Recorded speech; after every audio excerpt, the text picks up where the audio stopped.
the one thing that I can't understand about our country is that we have a minimum age you have to be president, but there's no maximum.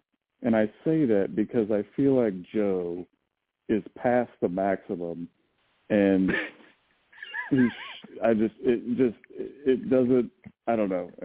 I cannot imagine voting for him, especially in 24. So I don't think he's gonna win, but I really hope there's a different person that goes up against Trump. Yeah, it's looking like it's just those two. I know.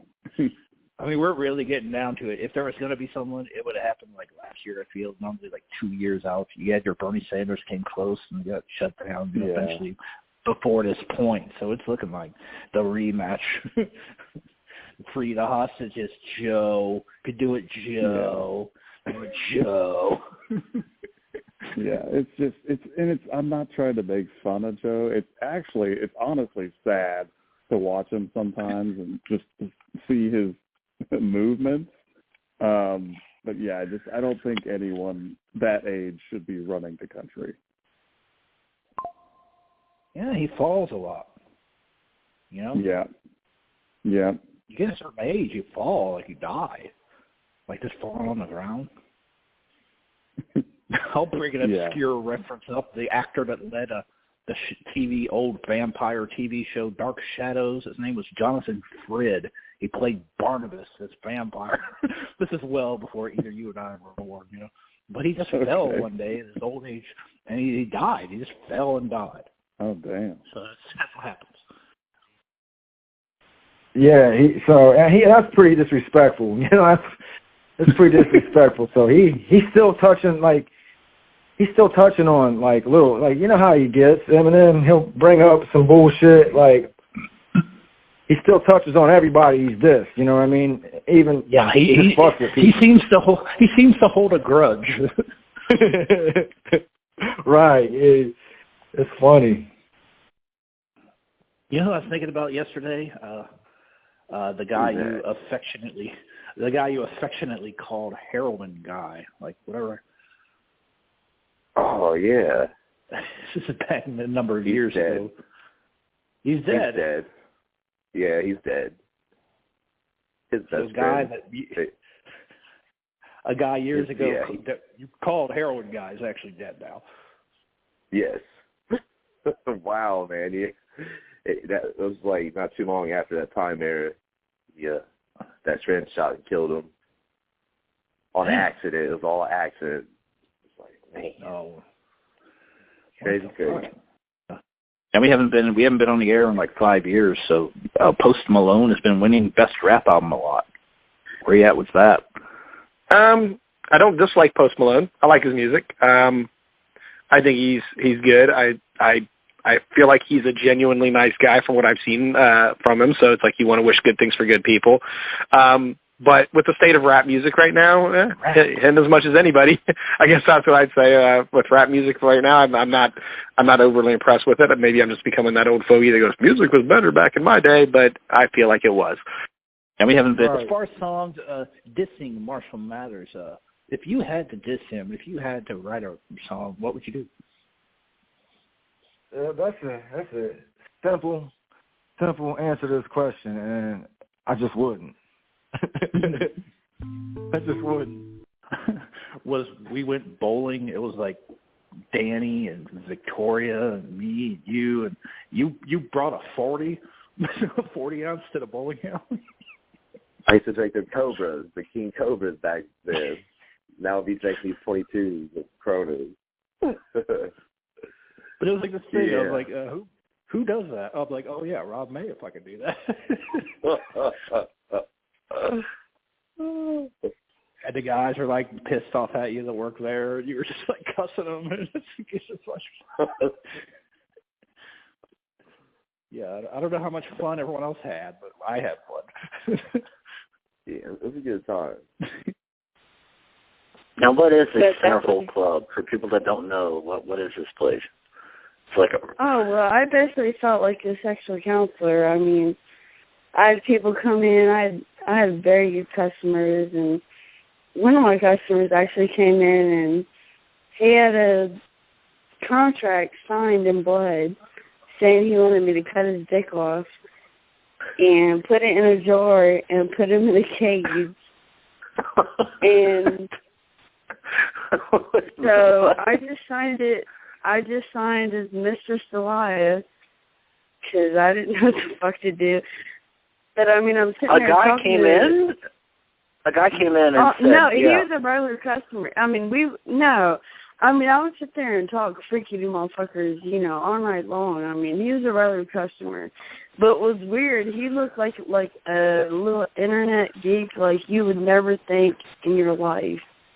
And one day he brings that contract in, and I'm like, I was like, I brought it to my fucking manager, like, what do I do? Like, and she was like, just sign it as Mistress Deliah, the way I spell my stripper name, like, just sign it as that. I'm having a really hard time comprehending, and maybe the listeners are too, but this guy actually walks into the Centerville club where you're working, and he says, yeah, he has a contract that's written in blood, and he says, yeah, can you please, Miss Deliah, cut my dick off and put it in a jar? Yes. Like, is that But, I really mean, we sat for hours. He paid me mad money to sat for hours before that just to sit there and talk to him. I mean, I've literally had to read it and just talk to these motherfuckers, and we would sit and talk for hours, and I would make like $500 just from fucking talking to them because they'd buy me drinks, and I get 60% of that drink, and we would just sit there and fucking talk, and I'll tell you what the fuck ever you want to hear, like. And then I also. This is like a super secret here. I don't usually talk about this one very much. But I think a lot of people don't even think in this way. I type their name into YouTube and I start to see what the how YouTube would fill that in, like what the suggestion would be on YouTube. So John Cena, for example. Maybe it's John Cena Peacemaker, John Cena entrance theme. John Cena has a new movie out called Ricky Stenicki. Maybe it's that. And you start to see, these are some of the top search terms. These are some of the things that people are thinking about and searching for. So that's another thing that I like to do. So, Jayme Joshua, we have done a deep dive in here in these last 4 minutes. I hope that there's been at least one little piece here that you've taken from this. And congrats on everything that you're doing right now with your online radio show. Keep it up, and I hope that our paths cross soon. Have an amazing day, Jayme. So what was it, like a bad headache, like night sweating in the middle of the night? Like how bad was it? Some people it's worse than others. Right. For me, it was like having the flu. So the flu puts me down, and it was just kind of like flu-like symptoms, body aches, fevers, stuff like that, coughing, congestion. But it felt like the flu for me, And same for my wife, too. Kids, a couple of my kids got it, but didn't show really any symptoms. So they got lucky. So was having COVID and having COVID twice, was that worse than getting maced? Because he told the story on the Ohio Music interview about being at Major Woody's and a fight breaking out, and you were just leaving, getting out of there, and you got maced. So it was just like I was getting and I'll be honest with you, like it's just like no, it's getting maced is horrible. That is bad. That was very, very bad. Like it was just like because of everybody fighting and them trying to break up everything, I had no idea what happened. I just know that like I don't think I made it out with the alcohol that I was trying to take home. Damn it. The closest I got to being maced, I had left about 20 minutes before people started getting maced at a Twista show at Evolution. I guess it got really bad there shortly after I left because he didn't perform. I didn't show up for that one. Yeah. Remember our night at Columbus Gold? Oh, that's a whole story we could tell another day about that one particular time. That was my birthday, I think, some year at Columbus Gold. It was a good time. Yeah, I had the fucking big bouncer looking for me at work like a couple days later. I think there was like 300. Yeah, like $350 of lap dances that I got, and I just kind of gave him an old card and got the fuck out of it. That's crazy. I didn't even think about split out. I didn't even think about that situation. I should have had that in my notes. Infamous story right there. The same night they kicked me out, didn't they? Then I got to like come back in or something. I snuck back in. Yeah, you trying to get my ass out of there. You were like, "Come on, Jay, we got to get the fuck out."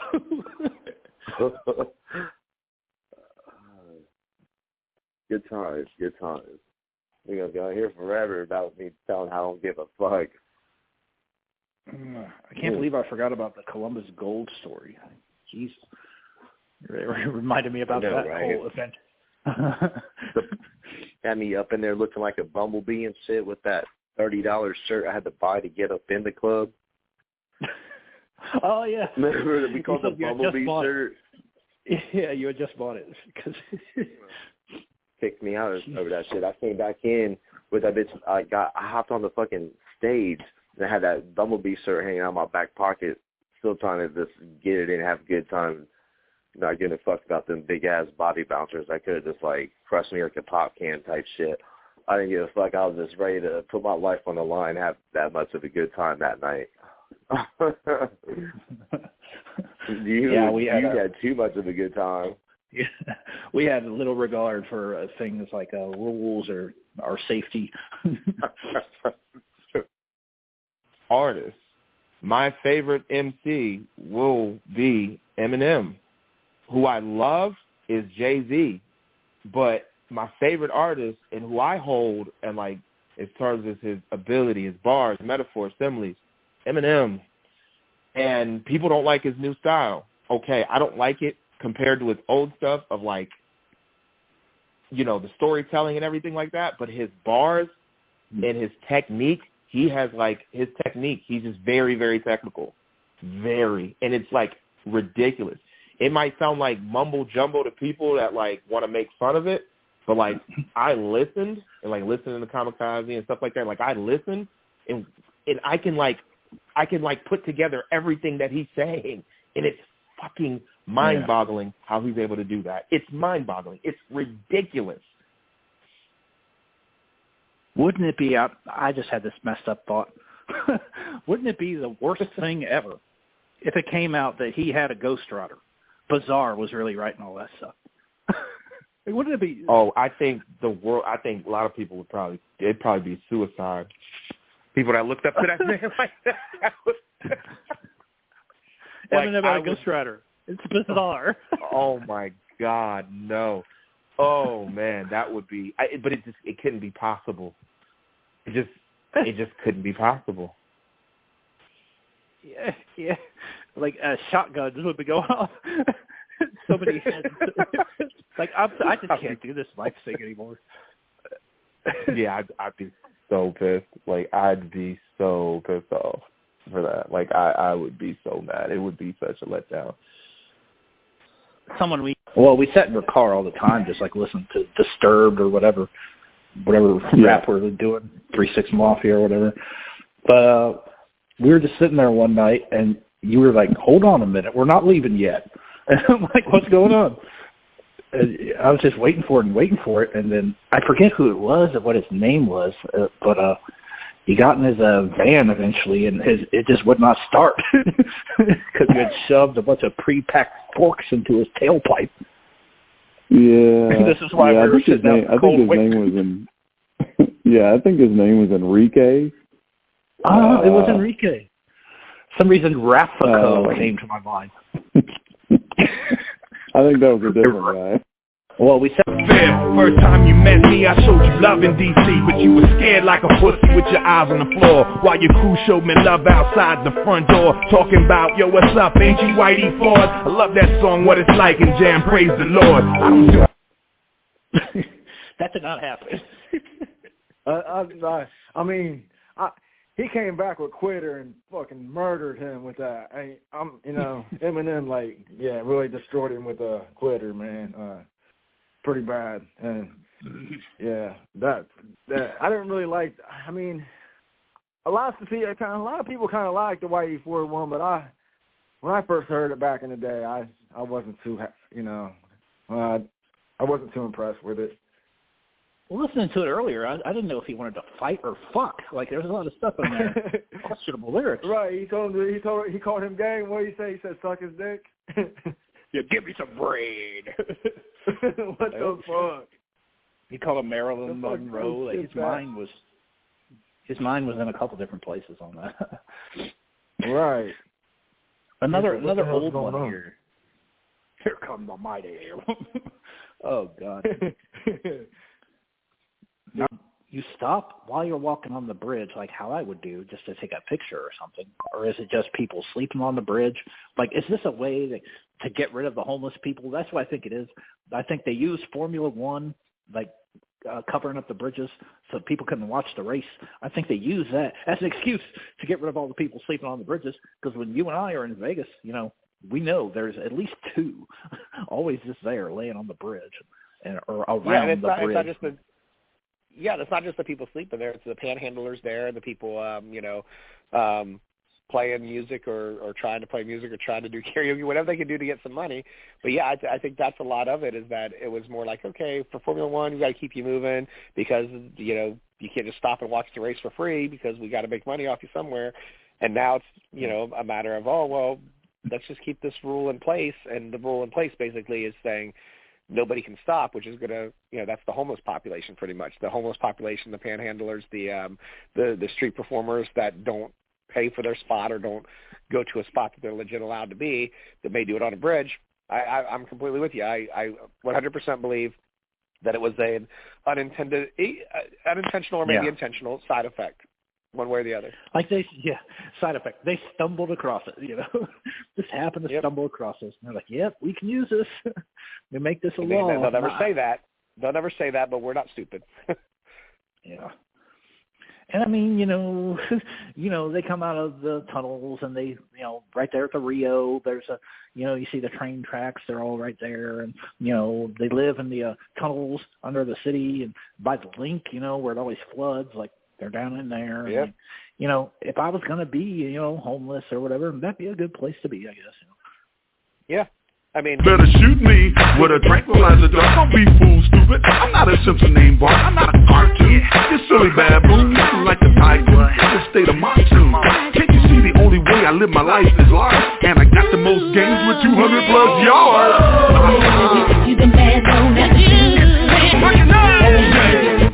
Sing along to that shit. OJ.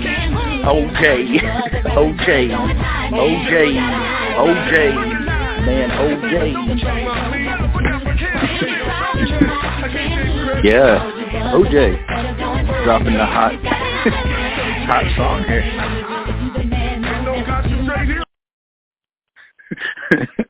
Why do people wonder about my intentions? Why do people ask me so many questions?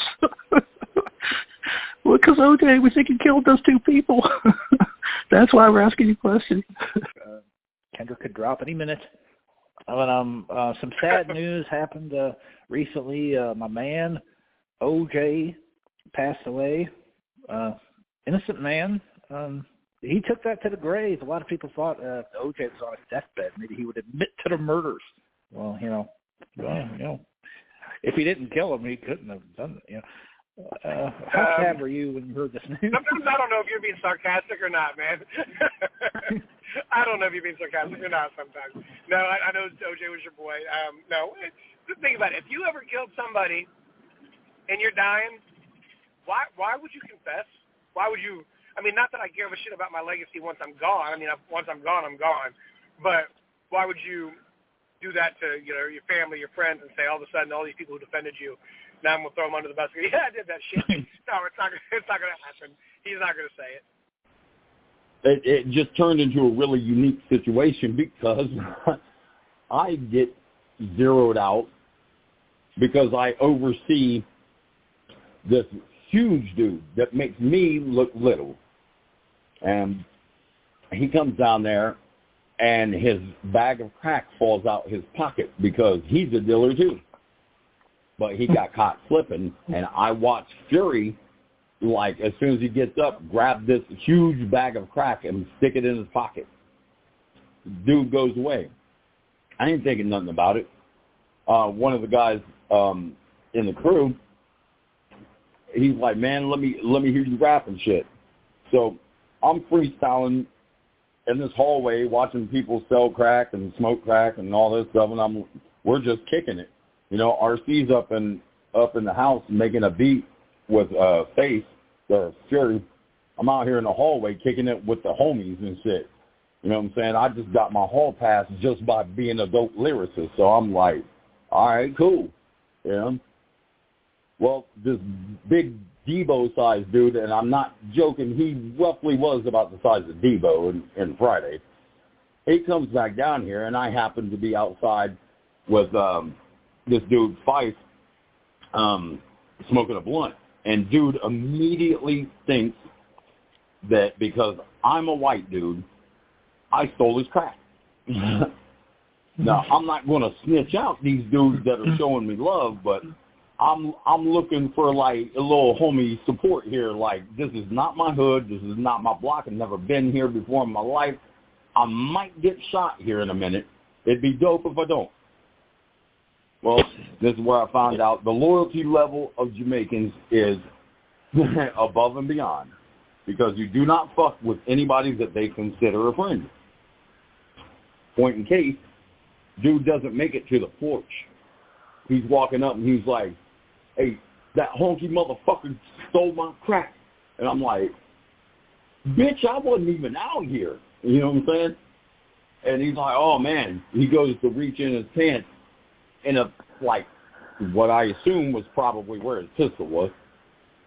Man, Fury launches from seated position on the stairs, and he's a little dude in comparison, man. He's like looking at the center of this dude's chest, and he goes up and flips his knife out of nowhere and puts it to his throat and immediately starts talking in Jamaican, which, interestingly enough, Rastafarian is French, like deep South Louisiana type accent, and English all together.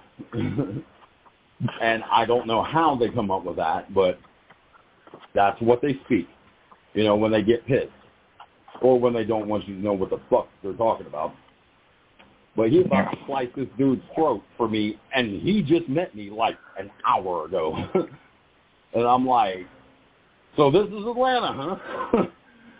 I am impressed. Don't listen to me. It's recording. You can say. I know, but don't listen to me. Did I just talk in this thing? Okay. Jayme Joshua is a god, the end-all be-all of human life forms, all man in a yard wide, more handsome than 10 movie stars. They should pour rat poison in every other man's water and then just clone Jayme 4 billion times. If you do not agree with me, then you deserve to have a 20-gallon aquarium dropped on your head from a 10-story building. So bow down to Big Tiger and watch this episode of Jayme version as many times as you possibly can. I know I'm gonna. What was I saying? Do the King Tut. Huh? Not since King Tut has there been someone so profound.